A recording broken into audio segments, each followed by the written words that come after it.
जय जोहार, जय छत्तीसगढ़। आप लोगों के साथ मैं हूं अनुष्का और आप देख रहे हैं खबर घर घोड़ा तमनार। रायगढ़ जिले के खरसिया विधानसभा क्षेत्र के खरसिया में राहुल गांधी ने चुनावी सभा को संबोधित करते हुए नरेंद्र मोदी और उनकी सरकार पर जमकर निशाना साधा। मोदी जी कहते हैं कि हिंदुस्तान में कोई जाति नहीं है, गरीब हैं, सिर्फ गरीब हैं। मोदी जी, आप अपने आप को 24 घंटे ओबीसी क्यों कहते हो? आपने ओबीसी के नाम पर बहुत फायदा उठाया, प्रधानमंत्री बन गए। मध्य प्रदेश में बीजेपी नेता के द्वारा एक आदिवासी युवक के मुंह में शराब करने के मुद्दे को उठाते हुए भाजपा पर जमकर हमला बोला।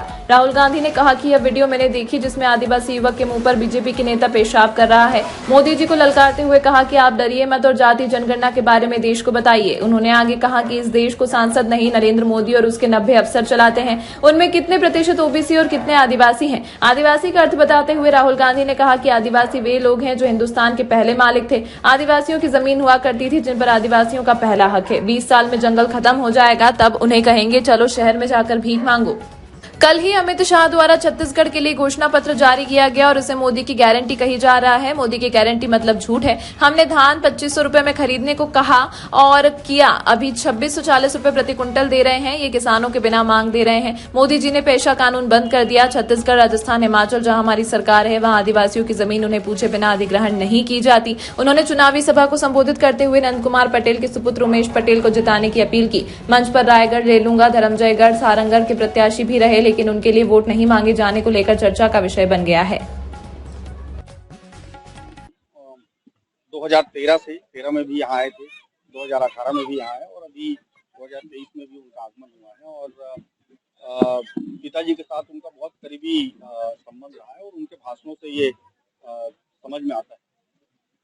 माहौल किस तरह का लग रहा है? जिस तरह से बीजेपी का भी घोषणा पत्र एक के बाद एक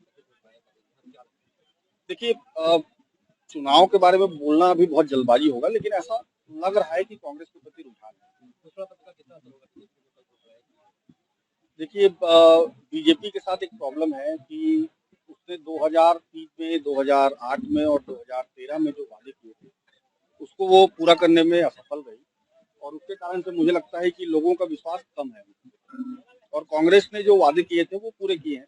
इसलिए मुझे लगता है कि कांग्रेस के प्रति भरोसा ज्यादा है। अभी तो कांग्रेस का भी घोषणा पत्र जारी हो गया, बहुत जल्दी आ जाएगा उसमें और बहुत सारी घोषणाएं तो हो चुकी हैं, लेकिन सारी डिटेल के साथ घोषणा पत्र।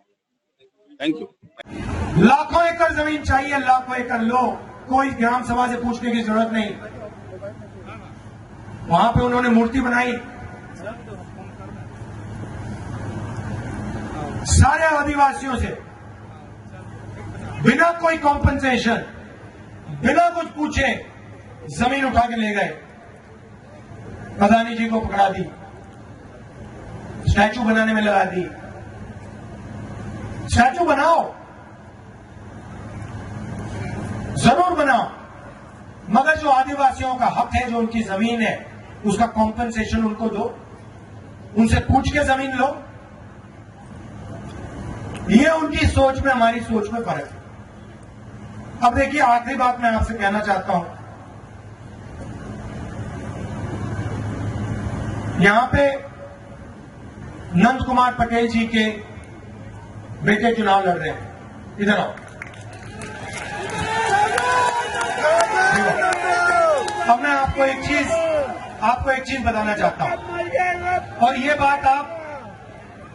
बात आप अच्छी तरह सुनो और समझो।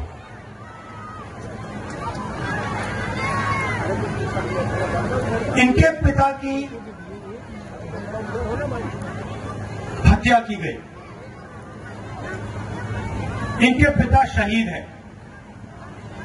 सही बात, पूरा छत्तीसगढ़ मानता है।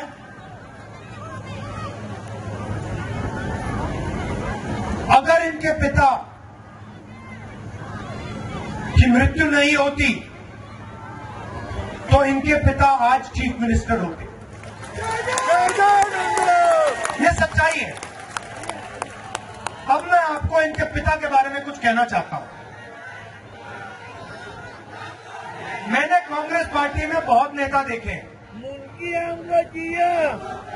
बहुत नेता देखे हैं। नंद कुमार पटेल कांग्रेस पार्टी का एक सबसे अच्छा सिपाही था।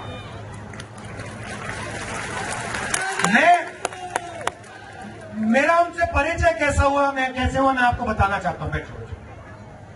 मैं आपको बताना चाहता हूं। जब भी मुझसे कोई मिलने आते थे या आते हैं तो मैं थोड़ा उनके बारे में थोड़ा सा इंफॉर्मेशन ले लेता हूं, रिपोर्ट लिखवा लेता हूं, पता लगाता हूं ये है कौन। और अगर मुझे वो व्यक्ति अच्छे लगे तो मैं थोड़ा और चेक कराता हूं। तो जब नंद कुमार पटेल जी मुझसे मिले पहली बार, मुझे उनमें गहराई दिखी। तो मैंने अपने ऑफिस के लोगों से कहा कि देखो एक काम करो, नंद कुमार पटेल के बारे में उनकी थोड़ी हिस्ट्री जो है, कांग्रेस में कैसे आए, क्या क्या काम किया, विचारधारा के लिए लड़ते हैं, ये पता लगा के मुझे बताओ। उन्होंने रिपोर्ट लिखी। रिपोर्ट में क्या लिखा था मैं आपको बताना चाहता हूं। रिपोर्ट में लिखा था कि एक बार चुनाव में 40-50 साल पहले मध्य प्रदेश में, उस समय मध्य प्रदेश था, मध्य प्रदेश में कांग्रेस पार्टी बहुत बुरी तरह चुनाव हारी। और जब सारे के सारे एमएलए, बहुत सारे एमएलए, बहुत बड़े नेता हार गए,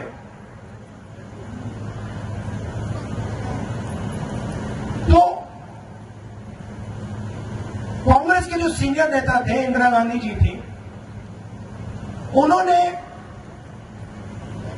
लिस्ट निकलवाई कि भैया पोलिंग बूथ में कौन से पोलिंग बूथ में कांग्रेस पार्टी हारी है और कौन से पोलिंग बूथ में कांग्रेस पार्टी जीती है। तो आंकड़े निकाले गए और एक पोलिंग बूथ में पूरे प्रदेश में कांग्रेस पार्टी हार गई। एक पोलिंग बूथ में 100% वोट कांग्रेस को मिला।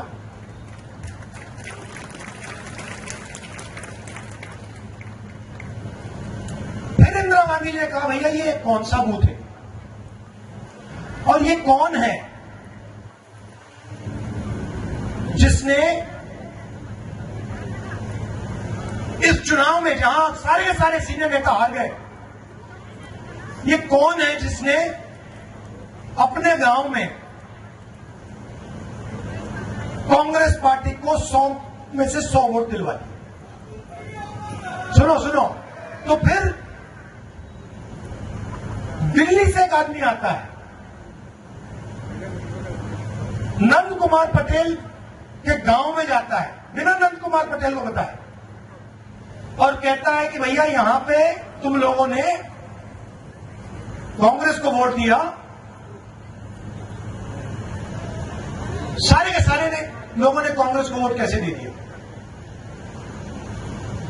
तो लोग वहां कहते हैं देखिए यहां पे तो हम सिर्फ कांग्रेस वालों को गांव के अंदर आने देते हैं और कोई आ ही नहीं सकता यहां। तो व्यक्ति ने कहा मतलब ये कैसे हो रहा है? और उन्होंने कहा कि हमारा यहां पे एक युवा नेता है, कांग्रेस का नेता है, सारा का सारा गांव उसके साथ कांग्रेस पार्टी को वोट देता है। नंद कुमार पटेल 3 बार प्रधान बने। सही बात? भाई और बहनों, आप जानते हो कि लोकसभा का चुनाव 3 बार जीतना आसान होता है, विधानसभा का चुनाव 3 बार जीतना आसान होता है, मगर प्रधानी का चुनाव 3 बार जीतना